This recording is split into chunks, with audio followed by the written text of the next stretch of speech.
दोस्तों, आज की दिल दहला देने वाली घटना महाराष्ट्र में हुई थी। महाराष्ट्र के पश्चिम मुंबई में स्थित ग्लोबल सिटी है। यहीं पर पैराडाइज सोसाइटी के फ्लैट बने हुए हैं जिनमें सैकड़ों परिवार रहते हैं। 20 जनवरी 2019 को इस सोसाइटी में रहने वाले लोग जब ऊपर नीचे आना जाना कर रहे थे तभी उन्हें भयंकर बदबू आती हुई महसूस हुई। वैसे तो ये बदबू पिछले 2-3 दिनों से महसूस हो रही थी, लेकिन लोग नाक बंद करके चले जाते थे।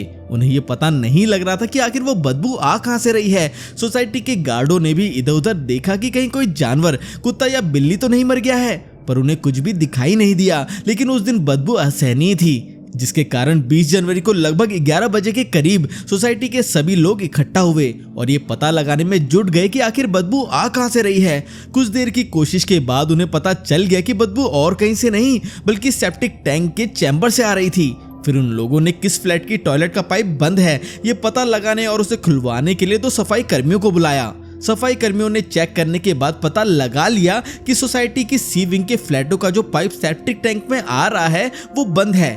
सी विंग में 7 फ्लैट थे, उन्हीं का पाइप नीचे से बंद हो गया था। और पाइप बंद होना आम बात होती है जो आए दिन फ्लैटों में देखने को मिलती रहती है। सफाई कर्मियों ने जब उस पाइप को खोलना शुरू किया तो उसमें मांस के टुकड़े मिले। पाइप में मांस के टुकड़े फंसे हुए थे जिनकी सड़न से वो बदबू फैल रही थी। सोसाइटी के लोगों को ये बात हजम नहीं हो रही थी कि किसी ने मांस डस्टबिन में फेंकने के बजाय फ्लैट में क्यों डाला। जब पाइप में मांस ज्यादा मात्रा में निकलने लगा तो सफाई कर्मियों के अलावा सोसाइटी के लोगों को भी आश्चर्य हुआ और फिर लोगों को शक होने पर सोसाइटी के पदाधिकारी ने पुलिस को फोन कर इसकी जानकारी दे दी। सूचना मिलने पर अरनाला थाने के इंस्पेक्टर सुनील माने पैराडाइज सोसाइटी पहुंच गए। पाइप में फंसा मांस देखकर उन्हें भी आश्चर्य हुआ। उसी दौरान उन्हें उस मांस में इंसान की हाथ की 3 उंगलियां दिखाई दी। उंगलियां देखते ही उन्हें माजरा समझते देर नहीं लगी। वो समझ गए कि किसी ने कत्ल करके लाश के छोटे छोटे टुकड़े करके इस तरह ठिकाने लगाने की कोशिश की है। जल्द ही ये बात पूरी सोसाइटी में फैल गई, जिसके चलते आदमियों के अलावा सभी महिलाएं भी वहां जुटने लगी। मामला सनसनीखेज था, इसलिए इंस्पेक्टर माने ने फोन द्वारा इसकी सूचना पालघर के एसपी गौरव सिंह और जयंत बजबले के अलावा अपने थाने के सीनियर इंस्पेक्टर को दे दी। पुलिस कंट्रोल में ये सूचना प्रसारित होते ही क्राइम ब्रांच की टीम भी मौके पर पहुंच गई। पुलिस ने मांस के समस्त टुकड़े अपने कब्जे में ले लिए। पुलिस की समझ में ये बात नहीं आ रही थी कि जिसकी हत्या की गई है वो इस सोसाइटी का रहने वाला था या फिर कहीं बाहर का। जिस पाइप में मांस के टुकड़े फंसे हुए थे वो पाइप सी विंग के फ्लैटों का था। इससे ये बात साफ हो गई थी कि कत्ल इसी विंग के ही किसी फ्लैट में किया गया है। सी विंग में 7 फ्लैट थे। पुलिस ने उन फ्लैटों को चारों ओर से घेर लिया ताकि कोई भी वहां से पुलिस की मर्जी के बिना कहीं ना जा सके। फॉरेंसिक एक्सपर्ट की टीम भी बुला ली गई थी। वरिष्ठ पुलिस अधिकारियों की मौजूदगी में पुलिस ने उन सभी फ्लैटों की तलाशी शुरू कर दी। तलाशी के लिए पुलिस फ्लैट नंबर 602 पहुंची। वो फ्लैट बाहर से बंद था। लोगों ने बताया कि वैसे तो इस फ्लैट की मालकिन पूनम टपरिया है, लेकिन कुछ दिन पहले उन्होंने ये फ्लैट किशन शर्मा और पिंटू नाम के एक आदमी को किराए पर दे दिया था। वो इसमें रहता है। किशन शर्मा उस समय वहां नहीं था, इसलिए सोसाइटी के लोगों की मौजूदगी में पुलिस ने उस फ्लैट का ताला तोड़कर तलाशी ली तो वहां इंसान की कुछ हड्डियां मिली। इससे इस बात की पुष्टि हो गई कि कत्ल इसी फ्लैट में किया गया था। कत्ल किसका किया गया था ये जानकारी किशन शर्मा से पूछताछ के बाद ही मिल सकती थी। बहरहाल पुलिस ने मांस के टुकड़े, हड्डियां आदि अपने कब्जे में ले ली। थोड़ी कोशिश करके पुलिस को किशन शर्मा उर्फ पिंटू का फोन नंबर मिल गया था। वो कहीं फरार ना हो जाए इसलिए पुलिस ने बड़े रेलवे स्टेशनों, बस अड्डों व हवाई अड्डों पर भी पुलिस टीमें भेज दी थी।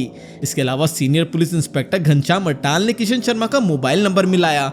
इत्तेफाक से उसका नंबर मिल गया। उन्होंने अपनी पहचान छिपाते हुए बहाने से उसे एक जगह मिलने के लिए बुलाया। उसने आने के लिए हाँ भी कर दी तो वहां पुलिस टीम भेज दी गई। वो आया तो सादे लिबास में था।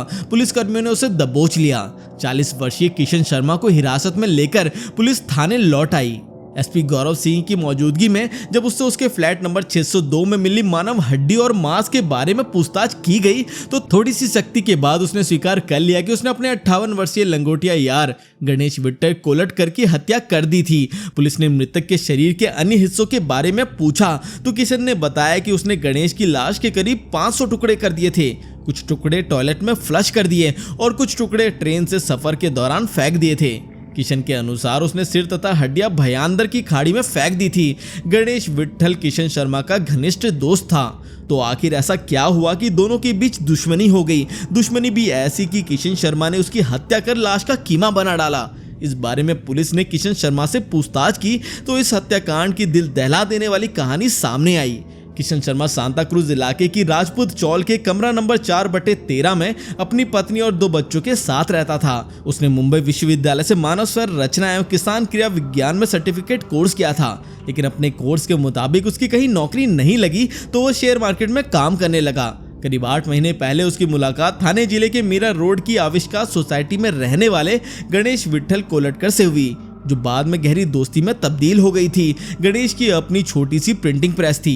एक दिन गणेश ने किशन शर्मा से कहा कि अगर वो प्रिंटिंग प्रेस के काम में 1 लाख रुपए लगा दे तो पार्टनरशिप में प्रिंटिंग प्रेस का धंधा किया जा सकता है। किशन इस बात पर राजी हो गया और उसने 1 लाख रुपए अपने दोस्त गणेश को दे दिए। इसके बाद दोनों दोस्त मिलकर धंधा करने लगे। किशन मार्केट का काम देखता था। कुछ दिनों तक दोनों की साझेदारी ईमानदारी से चलती रही, पर जल्द ही गणेश के मन में लालच आ गया। वो हिसाब में हेराफेरी करने लगा।